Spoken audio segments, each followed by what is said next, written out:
You have made it just in time. Your go-to podcast for all things e-commerce logistics.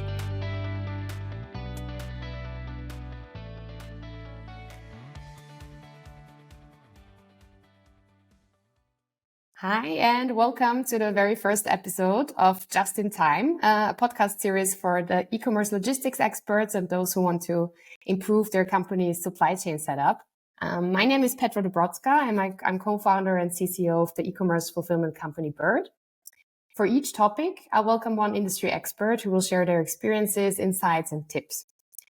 Today, I'm very happy to have the opportunity to chat with Philipp Gronau, who, among other things, has successfully built the supply chain for the e-commerce brand You're Super from scratch when they were in a hypergrowth phase. And today, Philipp is helping all kinds of companies build or improve their supply chain as a consultant, mentor, and coach. So hi, Philipp. Welcome to the podcast. Hi, Petra. Thank you so much for having me. Great. So I've already shared a little bit about your background, but feel free to introduce yourself and give some more insights into your experience, and then we can dive into the topic. For sure. Thank you so much. I have a company called Everglobe, and with my company, we help startups, but also especially companies who are in the growth phase, in the scale phase, to make sure that they have the right setup, the right organizational setup, supply chain architecture, supply chain setups, innovations, quality processes, etc. Also, mentoring when it comes to individuals. We help to mentor supply chain managers and founders to make sure that they have the right mindset, the right processes in place, focus on the right things. In the past, I worked, as you mentioned, with You're Super. We were in a super growth phase, hyper growth phase. We scaled the company in 4 years from 0 to 100 million in 2 continents, which was supply chain wise a huge challenge. Can imagine, yeah. And it was really a very challenging and high experience in my career. I'm in supply chains already since 15 years, but this experience of 6 years was truly one of its peak in my career. Yeah, I can imagine, and you definitely, I think, especially this crazy development from kind of starting off to such a huge scale. I think that's what's super exciting for us to also hear a bit more insights about. Great. So I would say let's dive right into the topic, right? So the focus of this session is about winning strategies for e-commerce procurement, since this is what you are really the expert on. And what I want to start with is, I think, a question that is quite crucial for every company that starts with e-commerce, right? So in-house versus external production, outsourced production, right? So what is your take on this? What are the pros and cons? And do you have like a recommendation, which companies you would recommend which strategy? Yeah, that's a very common question that I see a lot and I've discussed a lot with clients of mine, but also at You're Super. When we started, my co-founders were very high driven on, hey, let's do our own production. We can control everything. It's the best. And I see that statement of control with a lot of founders. When we look into this, I usually give some guidance principles to look at. They go around your intellectual property and innovation. Then the growth phase you as a company are in. Are you in a starting stage? Are you sophisticated? Are you scaling right now? There are different phases that you are in that really have a high impact on such. And then we need to keep in mind that this decision can also change over time, right? So nothing is in stone forever, engraved in stone forever here. Just to give an example, I have one client that I worked with, a kombucha brand. They have very unique and taste and very bubbly kombucha. It tastes actually really amazing. And they play a lot with the innovation around, a lot of different products. The production process itself is quite complex. There are not many companies out there, contract manufacturing companies, that could help them to produce that. And the growth, what they're doing, the market that they're in is only in Europe. So they're not on a global scale, they're rather on a local scale. And for them, it makes total sense to have their own production in-house and to really make sure that the differentiation that they have with the IP of this bubbly experience, of this really unique taste, is always given in the market where they're in. So for them in the beginning, it made sense to be in-house. Over time, as they were growing now, and they're facing issues with their capacity, they started to look for a producer, a partner that they can partner with, and where they're working with. So it's a very logical step now when they are more sophisticated to expand the production. But in the beginning, it makes total sense to make sure that everything is done in-house. When we look at a scaling company like we had with your super, it's a complete different situation. You need to look at your capacity needs and your forecasts. When you're scaling, your forecasts are usually wrong. Usually the accuracy is very low, and you're growing, which is a good situation. But then you find yourself in supply chains like, okay, we grew on different products or with a different bundle or a different situation. So now what do I have to produce? I have to adjust and act very quickly. And on the other side, we collected a lot of money from investors with your super. For us, it was clear we want to grow, we want to scale. Now we've put all this money into marketing and sales rather than into a production equipment. It would hinder our strategy of growth to have this money tied up in production equipment.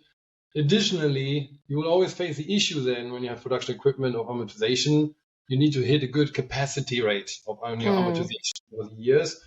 And you will always be either too low in capacity usage or too high, and you're already looking for the next building, the next capacity line extension, etc. So that generates a lot of in-house problems that are not your core strategy, meaning growth. So when we look at these examples, and what I usually also emphasize is, hey, turn it around. What happens if you now do it completely different? If you're now in a scaling company and you have this in-house production, you face the issues that I just mentioned of capacity, you have the money in the wrong side tied up. You import problems that you with a warehouse now, when it comes to blue collar, when it comes to turnaround with workers, you need a huge HR department. There's a complete new situation that you have in-house, which is not your core competency. Yeah. The kombucha brand, if they focus, if they outsource immediately, they will lose the innovation. They will lose the production process control to differentiate in the market. They maybe also run into IP problems when it comes to outsource that. So you need to have good contractual agreements to protect your IP, your intellectual property, or what you're doing there. So innovation will become slower. You have other people involved, and the process becomes more complex and longer, and you lose the agility that you were actually looking for. Yeah, no, I think those are super, super interesting points, right? So flexibility versus innovation. I think that's definitely a topic that companies need to think about. I also recently listened to a podcast from one of the kind of fitness oriented brands, Jim Beam, and basically the founder was also describing how they have now reached a very large scale. So for some of the SKUs, again, they are insourcing the production because they see that they can actually optimize the cost base. But because they have a wide range of SKUs, he also said, it doesn't make sense for us to produce everything in-house because, as you're saying, the flexibility would get lost and the upfront investments wouldn't make sense for certain areas.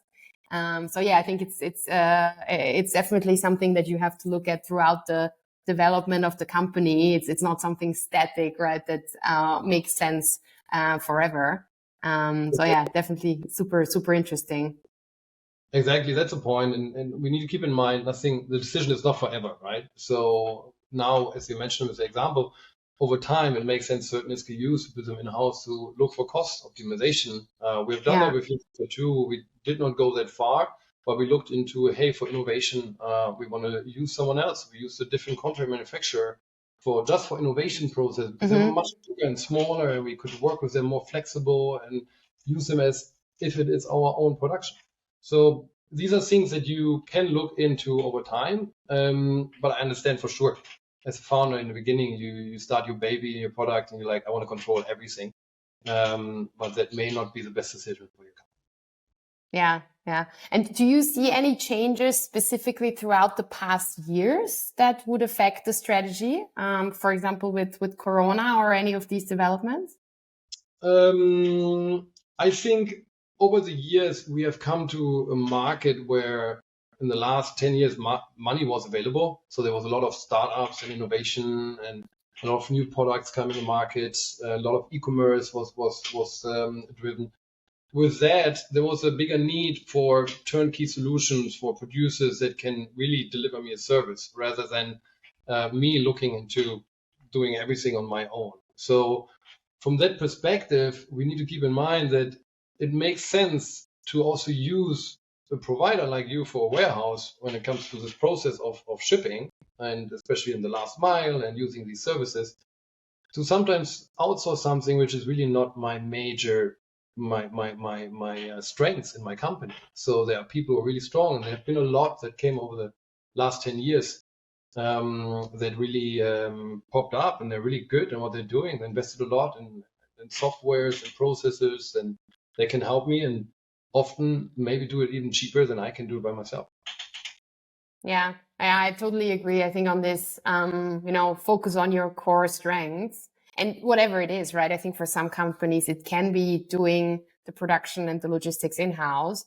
But I think that the vision of like doing everything in-house right from the beginning, I think that's what sometimes overwhelms a lot of new companies. So I think that's a super, super good point to mention. Yeah. And I think I've seen a lot of really good companies out there who do turnkey. They can do the sourcing of ingredients for you, of packaging. They can help with development. They have partners on their hand. So you can find they are very quick also solutions which are for you more sustainable and give you a better market fit, etc. You can use the expertise that's already out there since sometimes decades serve you with. So I don't see necessarily anything wrong with using really good skilled people in the market and paying them for their service. And if you grow a little bit and you're able to negotiate well, then over time you can also generate good cost savings there. And it might be actually cheaper than doing it on your own in your small scale compared to the big scale your partner is able to do it. So there will be other benefits over time too. Yeah, great point. And maybe moving a bit towards the topic of sustainability, right? Because especially for you coming from the supplements industry, I think you have plenty of experience like sourcing organic products and ingredients for your supply chain at your super. But I think kind of the topic of sustainability nowadays goes beyond that, right? It's relevant for very many different aspects along the supply chain. So do you think that the demand from the end consumer for more and more sustainability also impacts procurement strategies, or should it impact procurement strategies?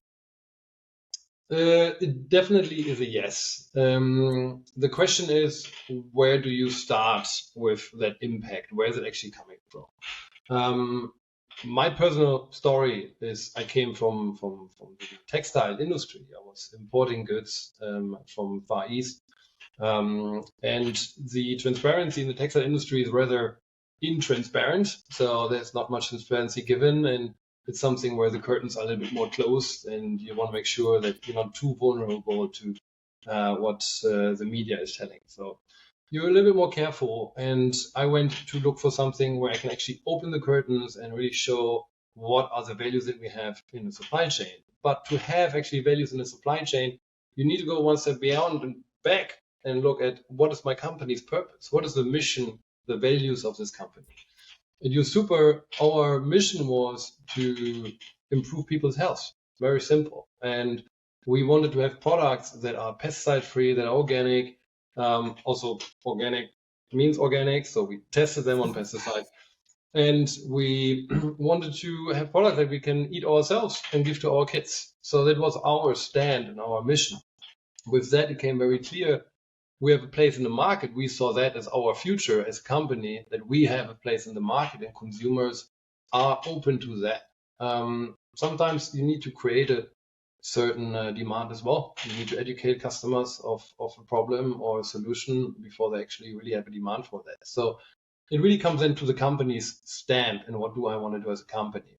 So for us, then it meant really, okay, we want to have all these things. That means it comes with certifications that I have to implement in my supply chain, from organic, non-GMO, We had something called the Detox Project, who looks into glyphosate, because glyphosate is not technically covered in organic. And then we also got certified B Corp. We wanted to make sure that we have social and sustainable processes in place that treat our people and our partners right. So these were approaches that came from our company that went into the supply chain. We then, for sure, on the product itself, looked for high quality. We looked for sustainability and transparency. So we wanted to have suppliers where there's a consistency of the product, where we can always buy the same high quality and it's not changing. So for us, it meant not going to wholesalers and instead going to the source directly to partners and farmers at origin, who are able to provide this consistent high quality that we were looking for. And it comes quite with complexity. I mean, sounds like it.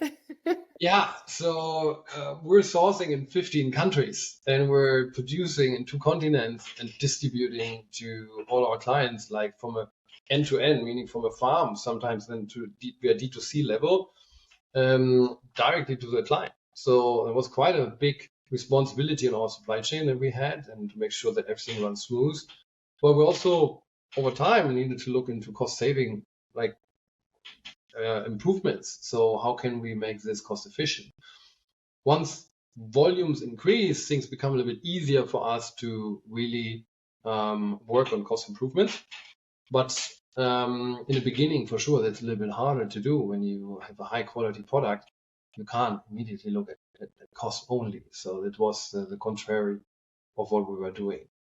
But once you get bigger, you have possibilities to really save costs. You can do better container management. You can do in your contracts. You can look at where are you storing certain things. What's your architecture of your supply chain? I had a warehouse for raw materials very close to my producer in the US, and I was able to always feed my production with raw materials and packagings of any type that I needed, especially of my top sellers.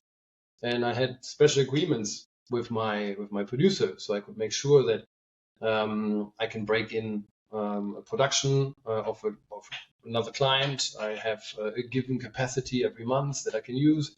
I can go over that. So I had agreements to be flexible and be quick and to serve my purpose, which was availability and growth with a sustainable product. So you need to really adjust here and see what is that, what your company needs, and how do I build in my supply chain. For sure, at the end, you need to have a marketing and a branding department. Also make sure that these values are communicated to the clients, that you are organic, that you are non-GMO, and that you have stories from the source that you actually can share. Yeah. There's so many topics out there, Philipp, that we could dive into, because it sounds super, super exciting. Also, like things like peak management, as you're describing, all the growth and all of that. But I think we have to limit ourselves a little bit today, because we don't have so much time. But I think on the sustainability. So what I hear from you is that it's not necessarily cost versus sustainability, but that it's more about you can build a sustainable supply chain and then optimize cost at the same time. You might invest a bit more, right? But if you sell it well to customers, then you can also kind of reap the benefits of being a sustainable company in the long term. Yes, and you covered it completely right. And I think you need to start with the sales of the product first before you look into full optimization on high over-engineering of your supply chain. So try to make a sale with what you're trying to do as a company. If that works, great. If it doesn't work, adjust until it works. So now you figured something out that works. And now you look at your supply chain and see, how can I actually deliver that in the most efficient and optimized way? Yeah, I think that's a great recommendation, right? I think that's a bit the risk of starting a business new, right? That you want to kind of get it really, really right and make everything as efficient and as scalable as possible from the first day onwards. And maybe sometimes, it's better to go, as you're saying, right? Like test, see if it sells, and then develop on that.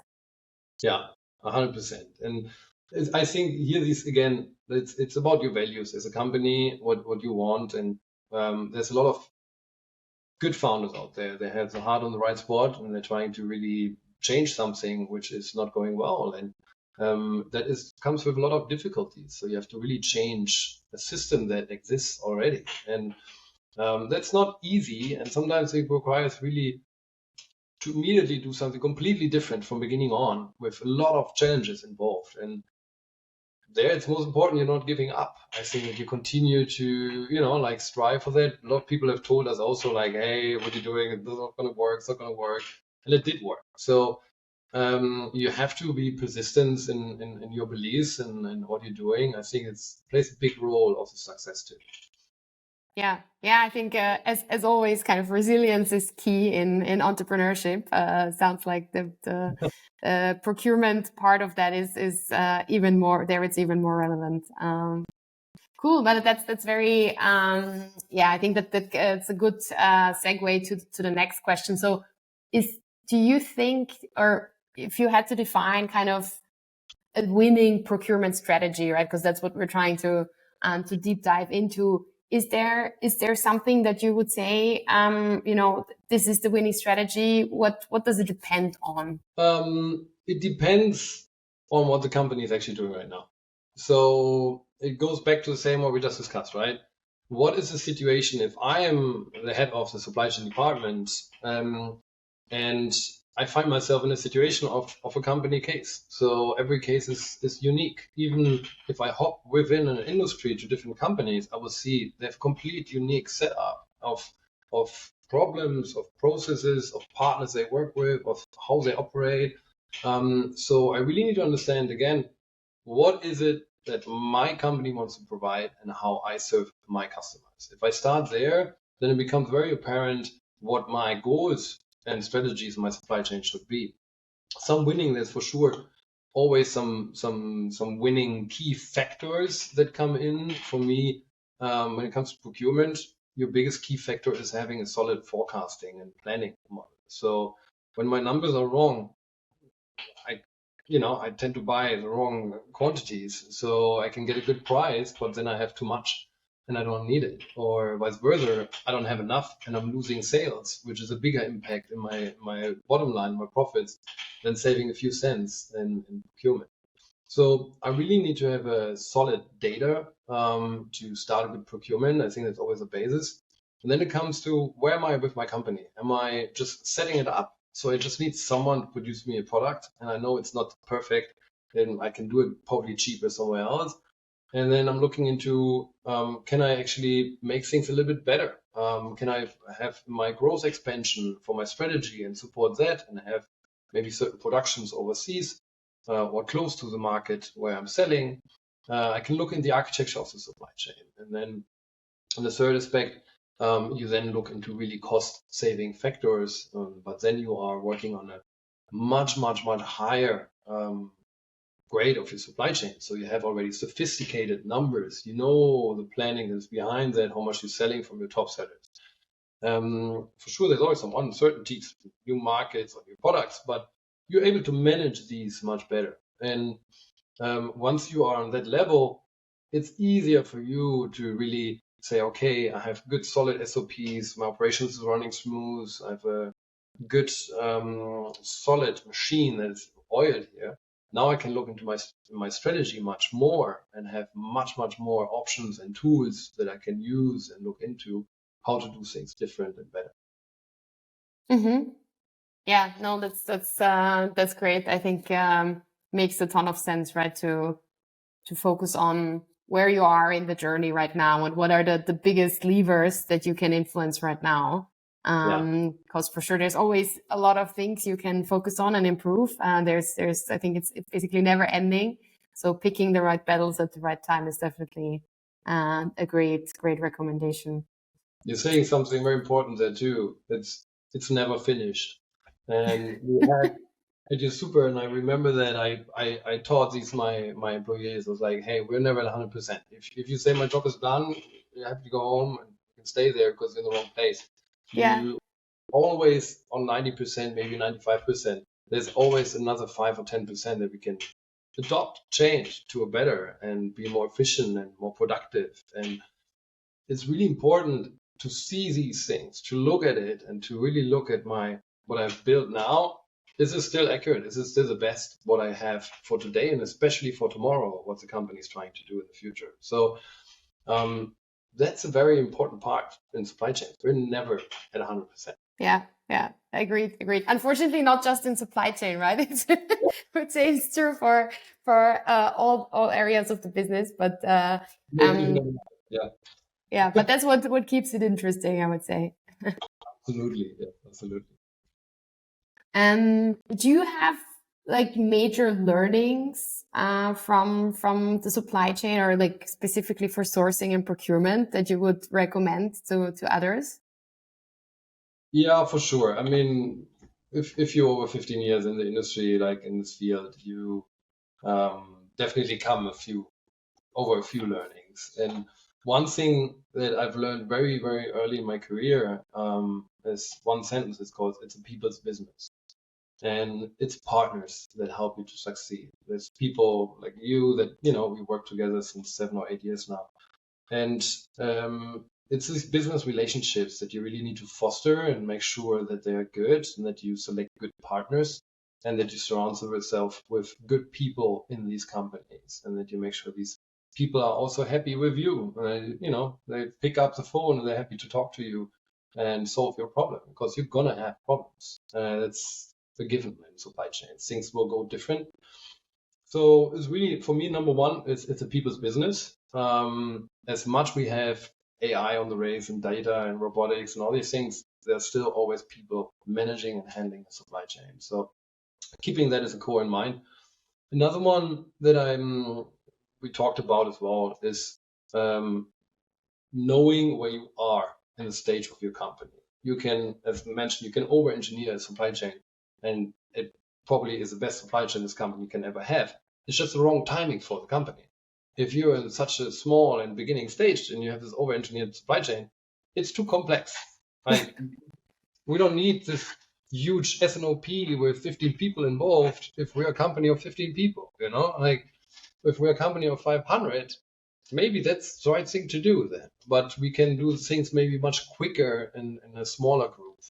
So these are things to keep in mind when it comes to where am I with my size, right?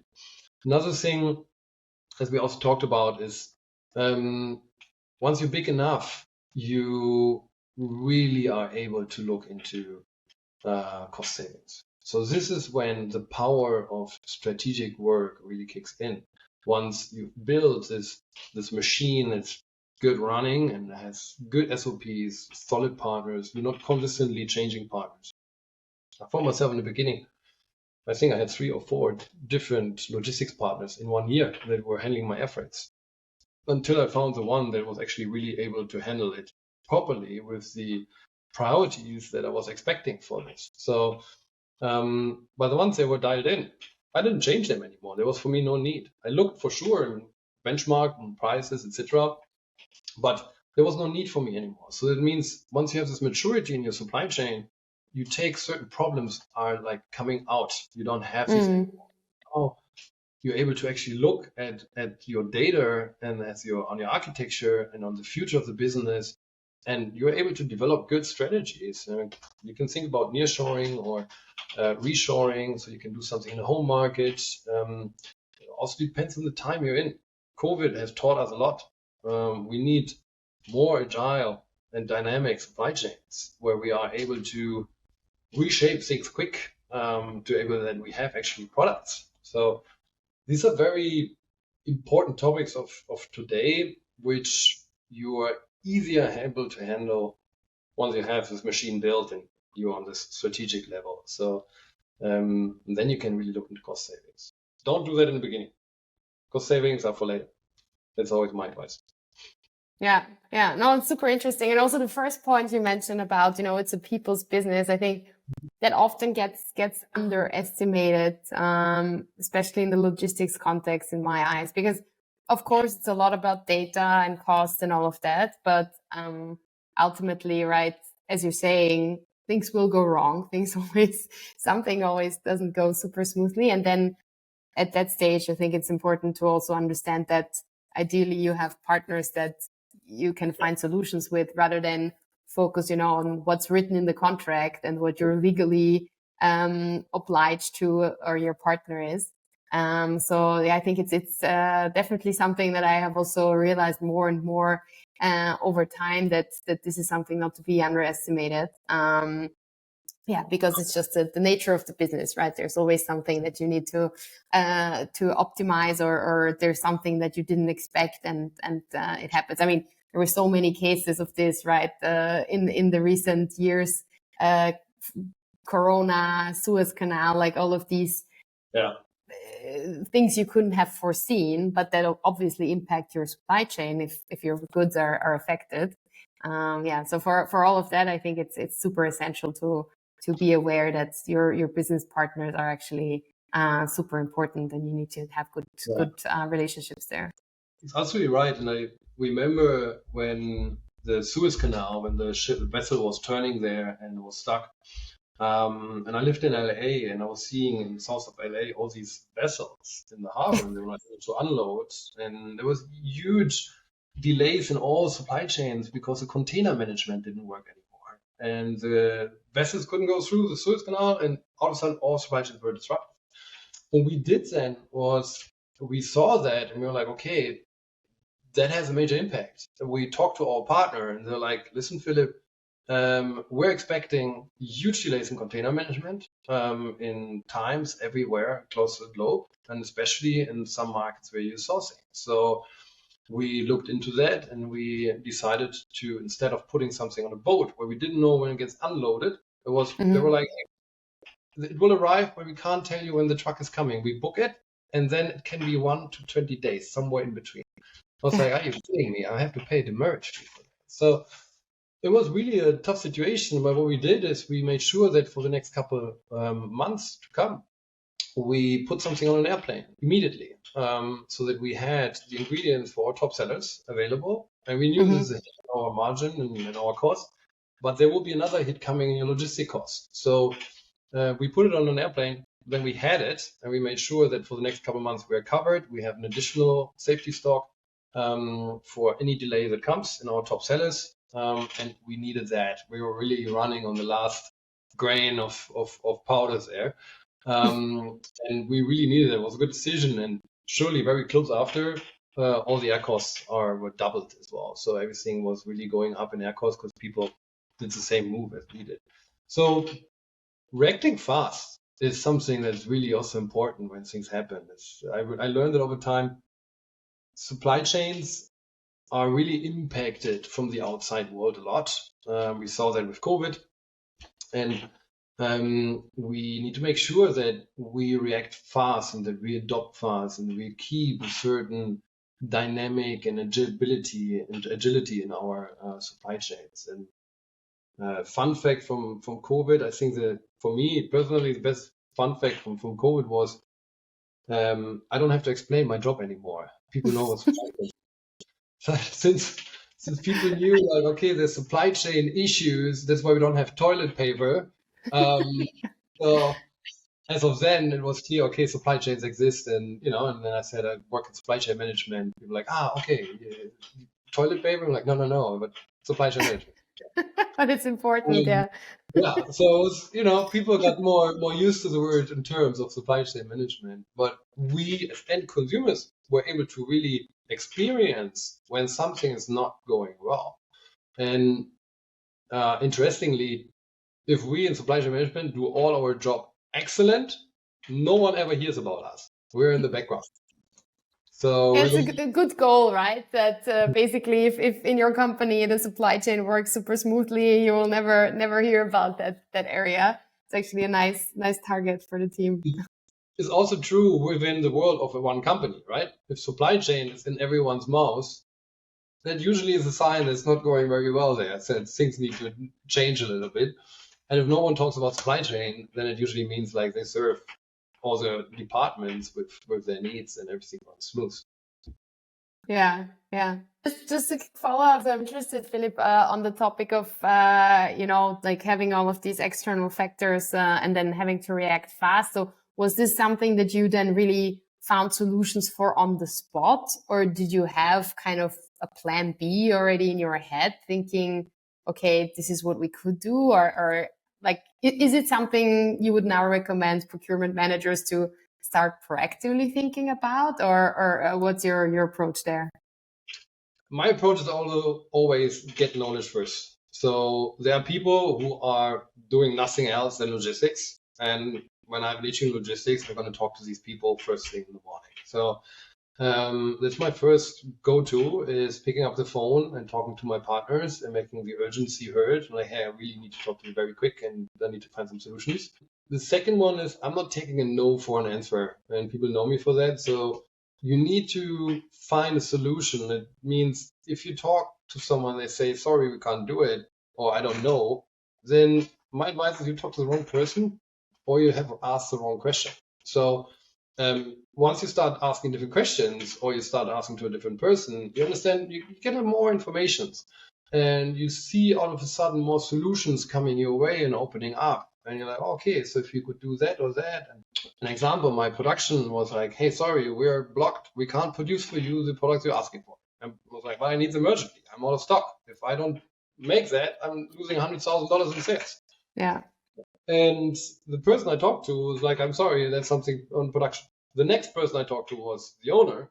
And I was like, hey, I need a solution. He said, well, if you want, I can charge you a break-in fee that you breaking in a production line. So because there are costs for, changeovers, etc. So my production is not in optimal use, but these costs, I can bill them to you. And it's like a couple €1,000. I'm like, well, that stands great against 100,000 in revenue to me. So, you have to ask, you have to understand, get more information, talk to the right people, ask different questions, and then solutions come very quick to you. And then you have to act fast and also be comfortable with, maybe I've made a wrong decision, but it was 1 in 10. And, I made decisions and hopefully the other 9 I made right. So taking some risks is sometimes also important to keep in mind. Yeah. Yeah, I think it's great advice, and kind of this trying to always find solutions. I think that's super essential. Very cool. Also really nice to always hear, these very practical stories from you. But I want to also discuss one topic, because you briefly mentioned it already, AI, right? So basically looking a bit ahead, how do you think will, technology, or in general, or maybe AI specifically, impact sourcing and procurement? Do you think it will have a significant impact on businesses in this area in the coming years? I think the biggest impact of AI for us in procurement, or generally speaking, supply chains, comes in data. So I've worked on a few consulting projects where we were looking into AI-driven planning and forecasting. And I see people handling Google Sheets and, like Excel sheets and all that, and trying to forecast something, and they're getting data from people, and everything's a lot outdated. That works on a small scale often perfectly and better than any other system. I have to give that up front. But for the companies that I was consulting for, it was not the case anymore. They were very big. They were in the retail space. They had omni-channels, high complexity, and verticalization of productions, etc. So it was a long end-to-end supply chain, and they needed to have forecasting models that can make things much, much easier and quicker. And there's nowadays a lot of companies already out there. They offer amazing solutions, and they're very, very advanced. So I can see that coming also available for small companies for a small penny available. That's going to change a lot. When you have good data, as I mentioned, you make better procurement decisions on your contracts, on when you buy something, how you can stuff your containers, where you can allocate things, etc. So there's a lot that goes into that. When it comes to people's business, this will still remain. We will still have sometimes to write an email to, the business partner, call them, go in a meeting with them, and all these things that will not change. And I think that's a good thing. What I do see when it comes to distribution, and especially this part where you're working in the last mile, I can see AI being more used when it comes to warehouse management and last mile innovations. We see that already. Amazon is the biggest player When it comes to that, they have a full automated robotic factory or warehouse already, where they're in a trial stage, I think, and then looking into expansion of that into all the other facilities. So there will be workers replaced. There's productivity that's going on into a higher scale. AI will drive these robotics, so that is a big part of that. On the other side, I see in the last mile innovation, we see like drones. Also, I lived in Santa Monica in the past. We had these robots 4 years ago already driving on the sidewalk, and they're delivering parcels or and parcels and food, and instead of a person. It was for sure in baby shoes, and they got vandalized a little bit by people that didn't like it. I think over time we get more used to that drones are AI flown and they deliver a package to you instead of a curbside pickup, what we saw a lot in COVID. There will be maybe an innovation towards more drones and robots delivering curbside pickups to your home.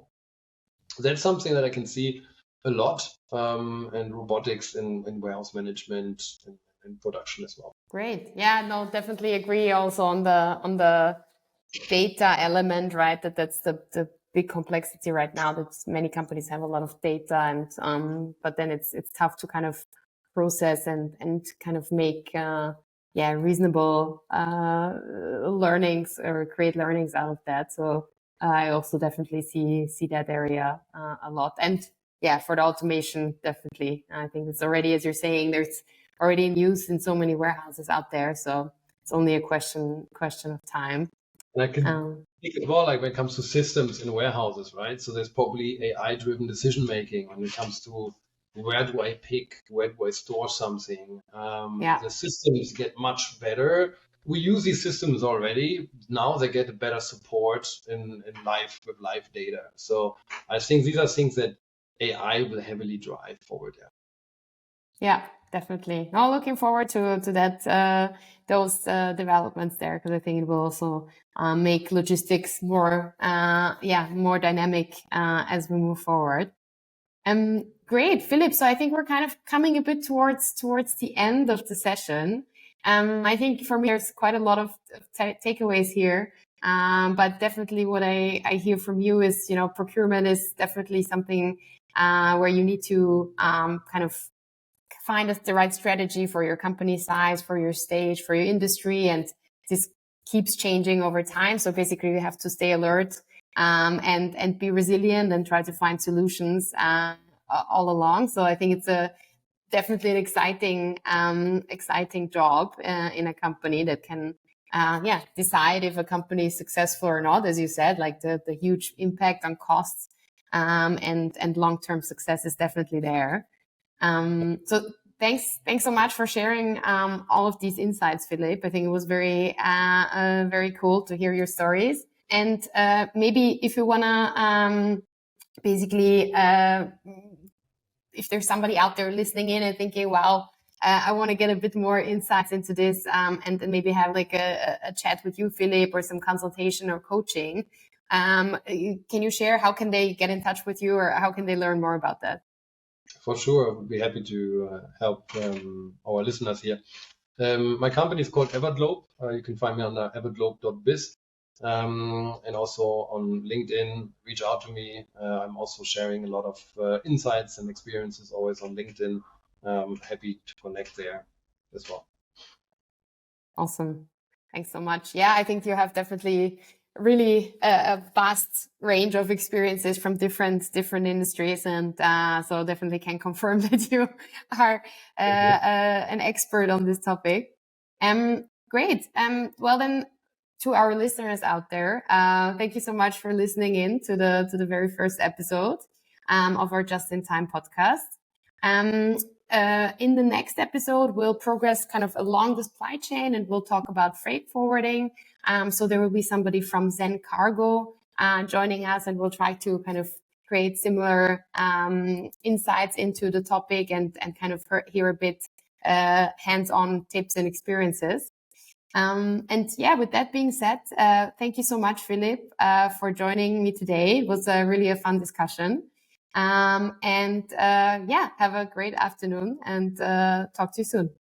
Thank you, Petra. It was a pleasure to be on your first episode. Thank you. Bye. Bye-bye. Thanks for tuning in to Just in Time, your go-to podcast for all things e-commerce logistics. Don't forget to share today's episode with your colleagues. Remember, timing is everything. For more information about Byrd's tech-driven e-commerce fulfillment services in Europe, visit getbyrd.com now.